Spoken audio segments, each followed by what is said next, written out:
আমি বারবার বলি, চাওয়া পাওয়ার ঊর্ধ্বে গিয়ে জন্মায় ভালোবাসা। ভালোবাসলে পূর্ণতা পেতে হবে এমন কোনো সংজ্ঞা আমার জানা নেই। যদি সব ভালোবাসা পূর্ণতার ছাপ লেগে যেত, তবে আগ্রা 100 বছর ধরে দাঁড়িয়ে থাকতো না তাজমহল, কিংবা লেখা হতো না লাইলি মজনুর সেই কালজয়ী উপন্যাস। আসলে ভালোবাসা হলো এক পূর্ণতায় ডুবে থাকা অপূর্ণতার খেলা। কয়টা ভালোবাসা পূর্ণতা বাসা বেঁধেছে কালজয়ী হলে? বাদলো সেই সংখ্যা হাতে গোনা খুবই সামান্য। পূর্ণতায় ডুবে থাকে এই ভালোবাসার আসল সংজ্ঞার প্রকৃত অর্থই হলো অপূর্ণতা। তবে এই ভালোবাসা বুকের বাপাশে বাসা বাঁধে কালজয়ী হয়ে শতাব্দীর পর শতাব্দী ধরে। আজকাল ভালোবাসার রূপ নিয়েছে পূর্ণতার এক মরীচিকায়। কদিনের মোহে আসক্ত হয়ে বিচ্ছেদ হলেই মানুষ নিজের সত্তাকে ঝুলিয়ে আত্মহত্যার দিকে ঝুঁকে পড়ছে।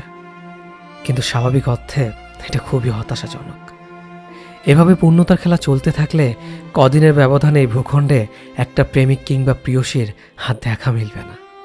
শূন্যতার চাদর ঢেকে ভালোবাসা বিদায় নেবে এই দুনিয়া থেকে।